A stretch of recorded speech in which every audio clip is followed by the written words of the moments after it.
যে ব্যক্তি গুনাহসমূহ হতে বিরত থাকে, যে ব্যক্তি গুনাহসমূহ হতে বিরত থাকে, তার জন্য সকল নেককারের নেকি, সকল নেককার বলেন নেকি ওই দিক থেকে আল্লাহ রাব্বুল আলামিন দান করেন। সুবহানাল্লাহ।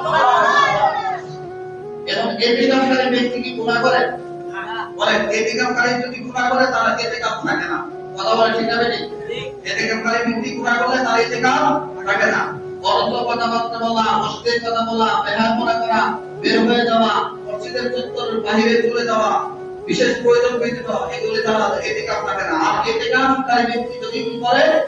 শুধু চুপ করে বসে থাকেন, ইমানের প্রতি কোনো কাজ না করো, কোরআন থেকে যদি সে মুক্ত থাকতে পারে 10টা দিন, আমার রাসূল বলেন সমস্ত ব্যক্তি মুমিন নর নারী ইবাদত করে যেই পরিমাণ নেকি অর্জন করলো, সে যে চুপ করে বসে আছে কোরআন থেকে মাহরুম রয়েছে, আমার আল্লাহ তাআলা তাকে সেই পরিমাণ নেকি দান করবেন। সুবহানাল্লাহ।